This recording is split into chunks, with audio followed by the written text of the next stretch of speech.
There's a new contour feather coming down there in the blood. You can just see a little shaft.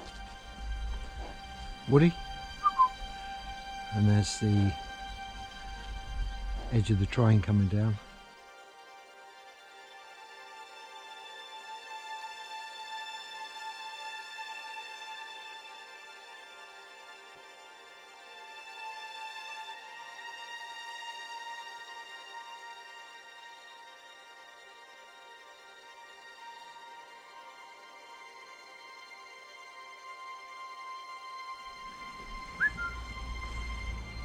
Yeah, mate.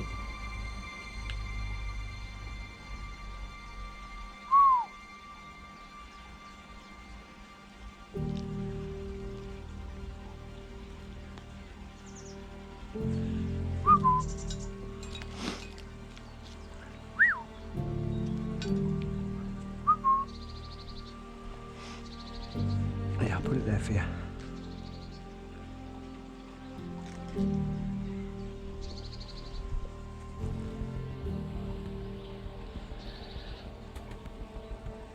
So there's a new deck coming down.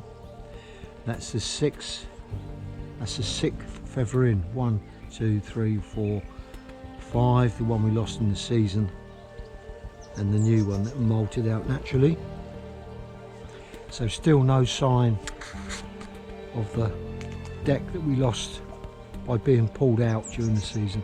Left down wing all doing well, looking nice and healthy. So I was asked a question on the comments, what do you do as a new falconer to your hawk during the molt? Well, what you should do is just leave it in the mews, feed it up, give it lots of variety of food, keep an eye on the food that you put in there just to make sure it's not going rotten. If you can't get in your mews to clear up, that's another story, but I don't know what sort of mews you have, or aviary, so it's all depending on your hawk and what you're doing. There's a few ways of doing things. My hawk can go in the aviary and I can shut the hatch down, go in the mews and tidy up, or vice versa. But you might just have your hawk in the mews, and Woody is, I've been getting him out regular so I can go in there and clear up. But a lot of people just put them in seclusion and leave them through the molt and just feed them and then go in at the end and tidy up. Well, I do it this way. I'd say it's not the way the majority would do it. A lot of people just would suggest leaving the hawk. But as you can see, I've been doing this with Woody and he's okay. But this particular hawk really does know me well. It's not like it's a once a week flight. We spend every day together with dogs, and so Woody now has got a piece of rabbit and there's a bit of bone in there, and whatever he don't want, he'll throw on the floor, and then Willow or Chewy will pick up.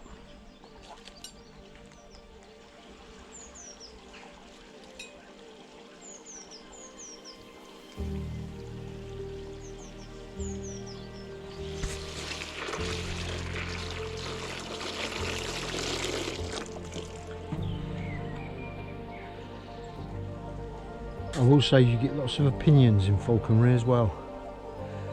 Some people say do this, some people say do that, and you get some people that really disagree with what you're doing. But we've all got different ways of doing things. It goes for food as well. Some people say, oh, you want to give them chicks, they're really good, they got all the quality. Some people say no, they haven't got the calcium in the bones, and then some people say, oh, give them quail. Then I know someone else that says quail's not so good, and So there's lots of different opinions on foods, and that's just the subject of food, let alone falconry. And even with your field skills, you're doing that all wrong. You should be doing this. You'll cause your hawk to be a screamer. But generally, I think you should just have an open mind and fully look into things, even something like a thermal imager. Maybe there's right and wrong ways to use things, and that's the problem. So we're all quite different in what we do. So you could go up in a field with no thermal imager, and we could say use the pointing dog. We could come right up on the pheasant sitting there tight. Before that pheasant's even had a chance to fly, Woody could just mug it on the ground. So that's wrong, but that is wrong in my opinion. So what is the difference between having a thermal imager and doing something wrong in falconry? Well, it's a matter of opinion. So the best way to, in my opinion, is to get a fair flight, let whatever it is have a chance to get away, not mug it. But of course, Woody does not care about that. He will go for the easiest and simplest bit of food he can get hold of, and if that means mugging it straight out of the field, out of a tree, he will do that. So if we're using a thermal imager, which I haven't got, for me it'd be interesting to walk through a field, and if my dog's on point, see what he is pointing. Do I need one down this way? I'd say no. We've got plenty of game, it's all working. But if we were on a big open field and Woody's never going to catch a rabbit in a fair flight, we might need a little bit of an advantage to get a little bit closer. So maybe a thermal image could show me something and just give us that little bit of an advantage.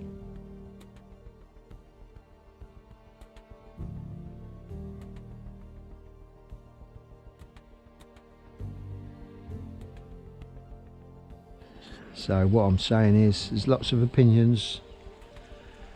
Some people hate thermal images, some people hate quail, some people love thermal images, some people love quail. But time changes. Now we're in the world of social media. What we could do is hide away, not show any falconry, and then just let the antis, the animal rights activists, the same sort of activists as everything else, global warming, oil, stop oil, vegan. There's always someone with an opinion so strong that they would try and stop everything else. And some people would have, if they could, no dogs in a family, no fish, no goldfish, no fish in a pond.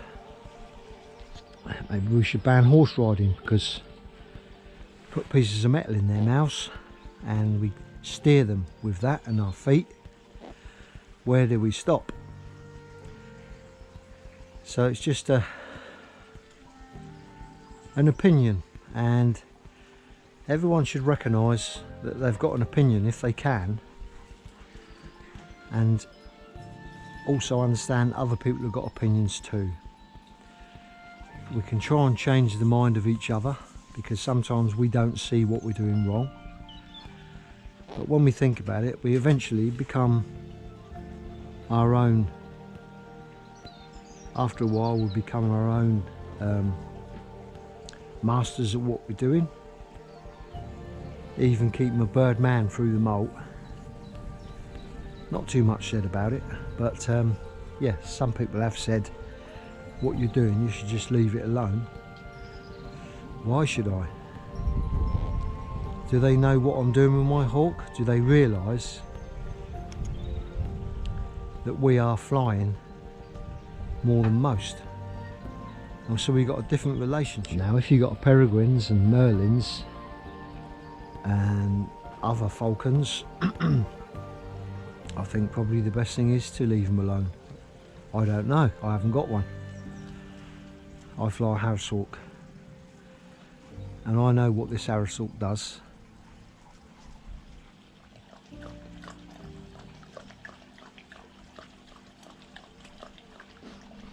Someone else might like what I'm doing husbandry wise and my food systems, but they don't like my mews.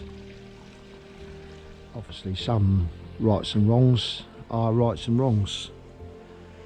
You don't want to be having a house hawk and just never flying it and just leaving it in the mews. Is that right, Woody? Eh?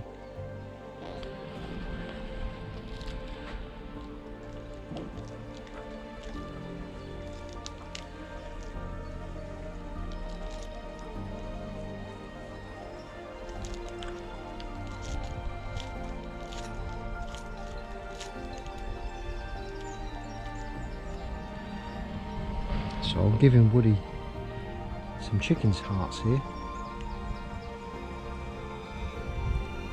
I've got them delivered, a bag of them. Probably once a week I'll give him a few of these. He seems to like them.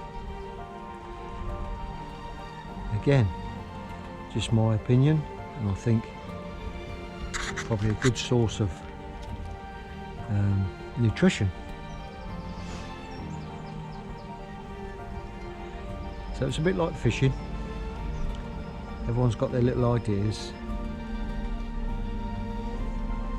So once you've had your walk for a little while, you can think about it and come up with a few ideas.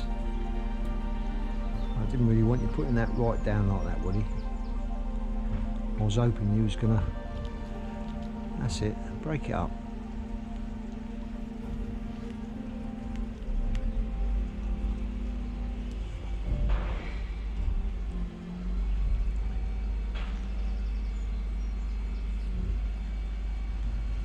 Seems to like those.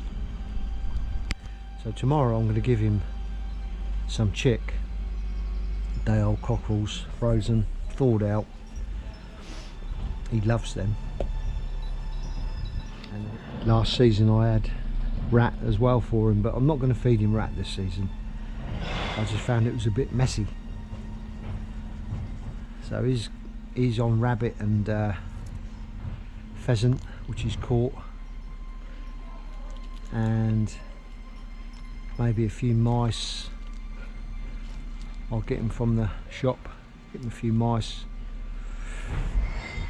I had a little bit of lamb the other day, bit that was I had in the fridge, and it was just going to be out of the sale by date, so I'll let him have a bit of that.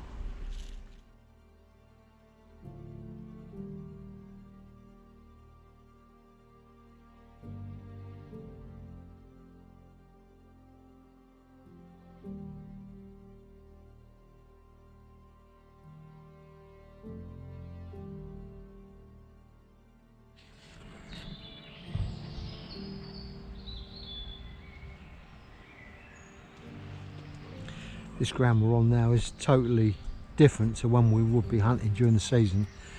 This oilseed rape would have been very low. As you can see, it's starting to come up into seed now, which is the idea of it. It's a bit of a job to get along here in places, but the rabbits along this wood line have eaten a lot of the crop when it was young, and it's never recovered. So I know there's rabbit along here. This is one of the permissions, but this wood is 200-300 meters thick.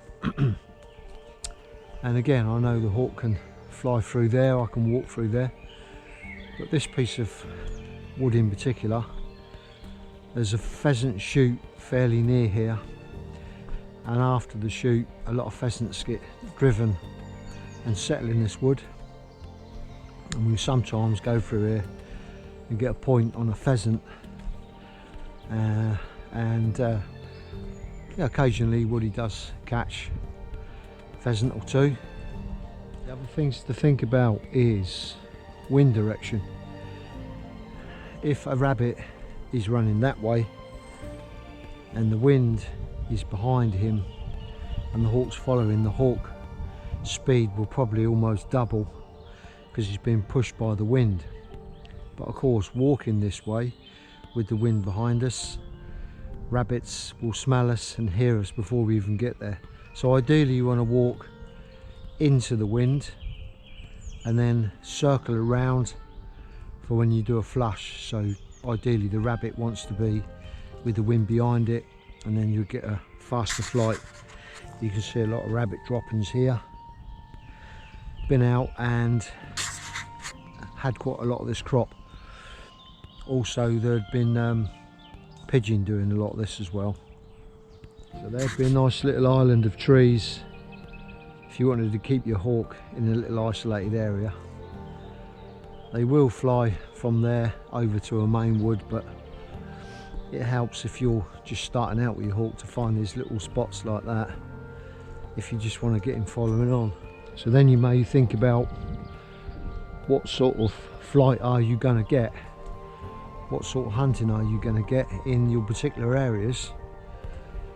So my areas are sort of woodland and open field, but most of our rabbits around this way are in the wood and brambles, so it's very difficult to get a rabbit out into the open so I can get a long flight.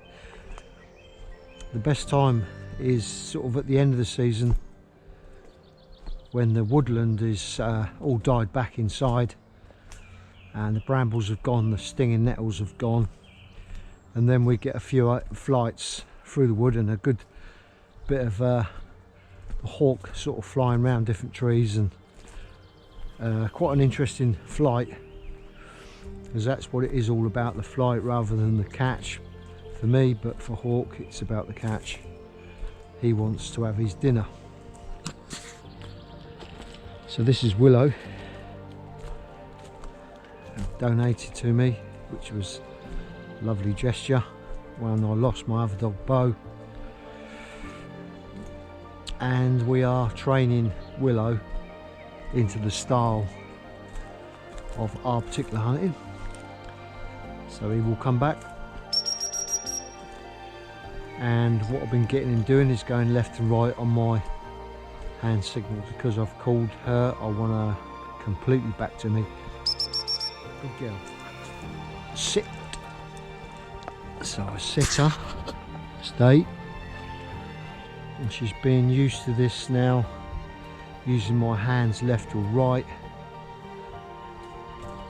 She may not go in because it's a little bit long, but if I want her in there, I'll send her in this way.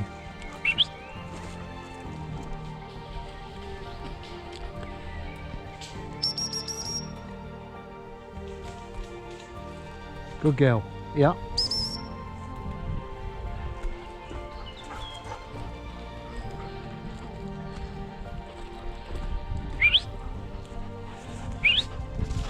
Go on. Good girl.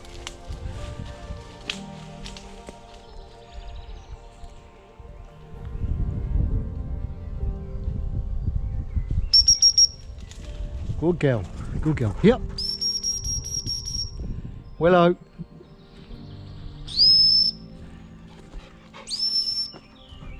Sit.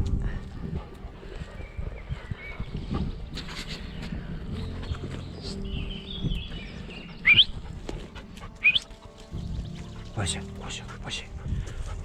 Go on, go on, go on, go on, go on. Good girl, good girl. Good girl. Good girl. Good girl, good girl, go on. So she definitely knows what I'm saying.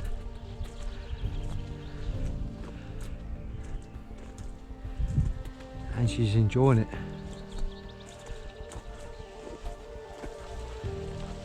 Good girl. Stay.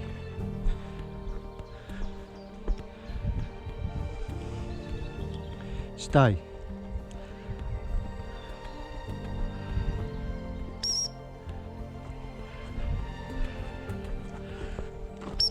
Willow.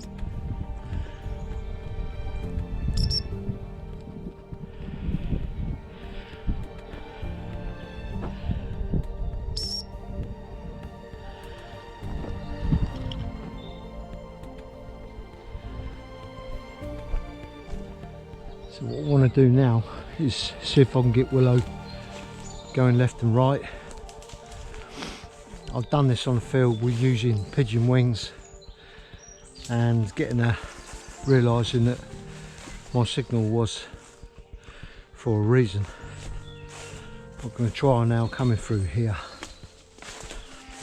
and see if we can get her just moving with us left and right.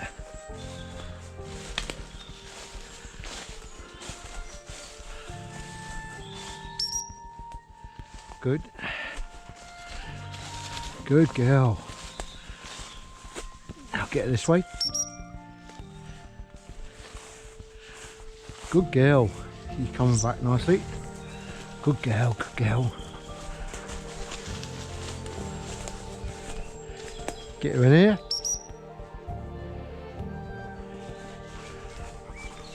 Good girl, go on. So she's going exactly where I want her. Call her back over this way.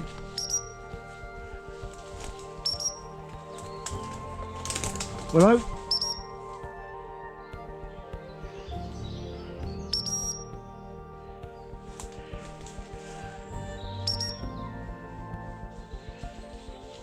Good girl.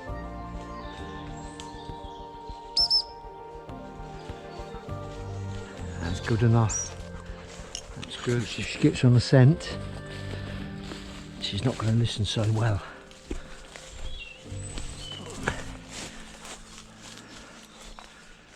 Right, I want to have a little look in here.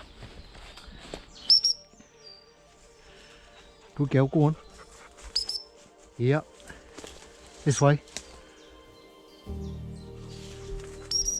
Good girl, go on. Yeah, just trying to get her working with me, listening to me. And once we get a few flashes, she's going to get all fired up. And so now and again, I'm going to call her back, sit on that bit of grass there.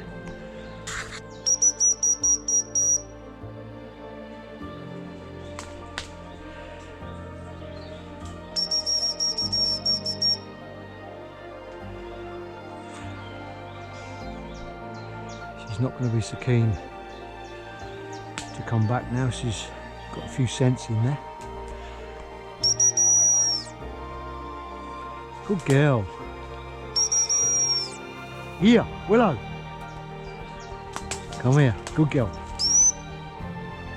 Sit. Sit. Sit. Good girl. Good girl. Stay. Stay. Have a little rest.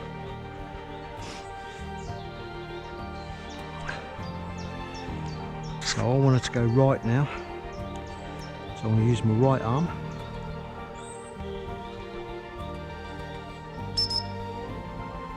And she's gone right.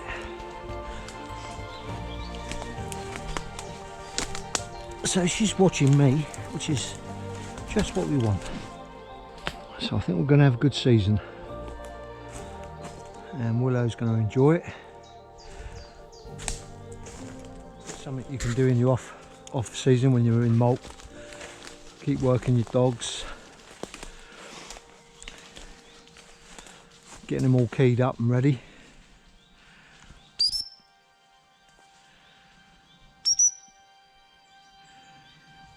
She knows that 2 whistles means we're changing direction. Although I'm not going to send her through them stingers, am I, mate? So, good girl. So we'll see if I can get a working left and right through here. A bit of an opening. Call her back.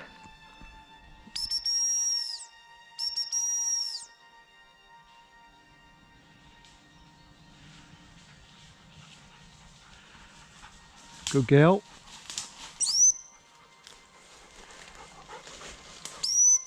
Sit. Oi. Having a cool off in the cool ivy from the wood.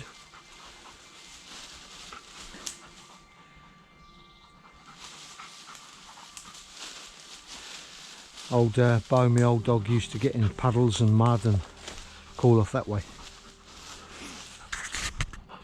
Willow, she's lovely. Okay, let's get her going right first.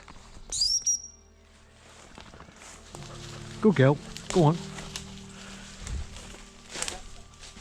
And left.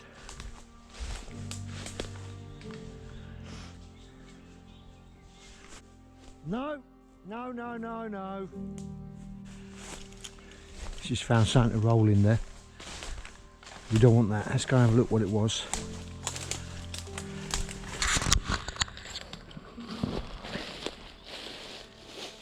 Yeah, fox's crap. Hopefully she missed that.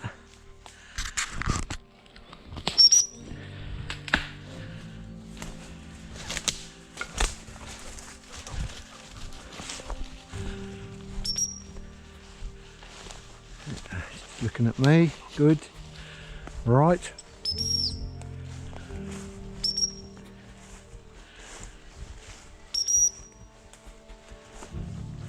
Good girl. Good girl.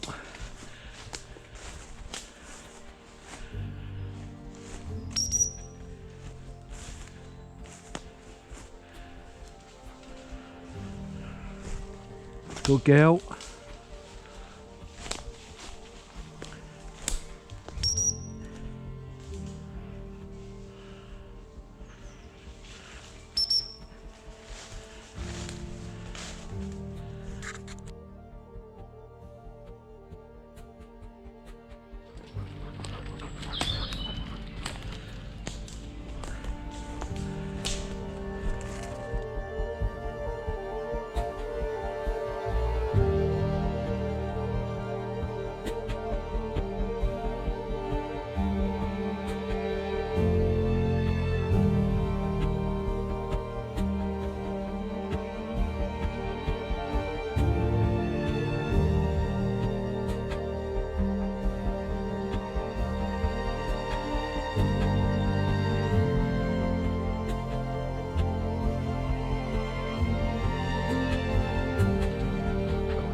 Look at the difference today with Woody. He knows I've got a chick here and he loves a chick. No hesitation. He wants to get back on the perch.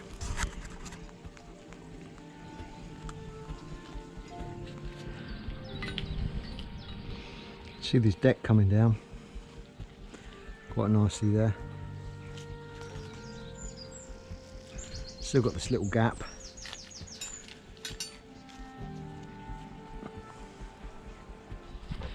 There, Willow, have a nice piece of rabbit.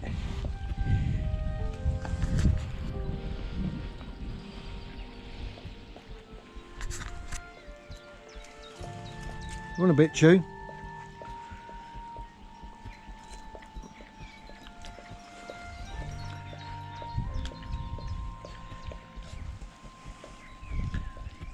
So right.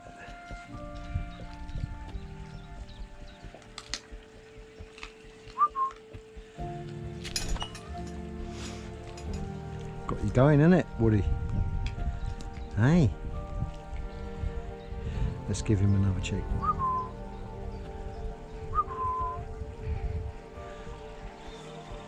There mate, have a nice bit of rabbit.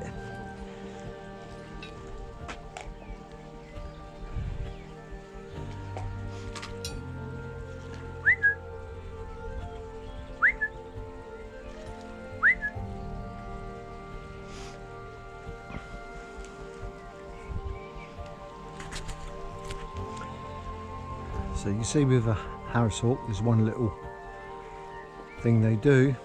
They decide they're not going to come to your fist, and you could keep doing that.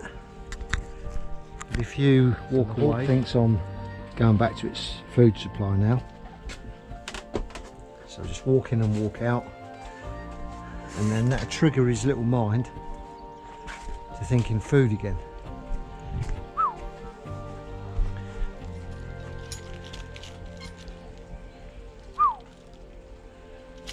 So if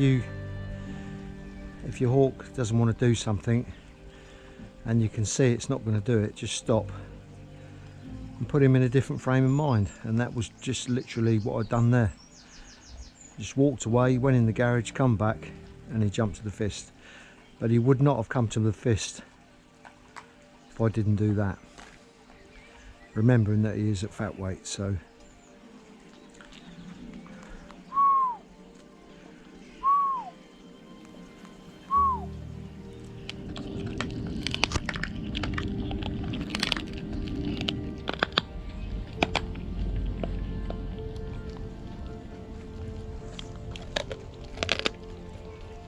the dogs say thank you for giving them that rabbit, Woody.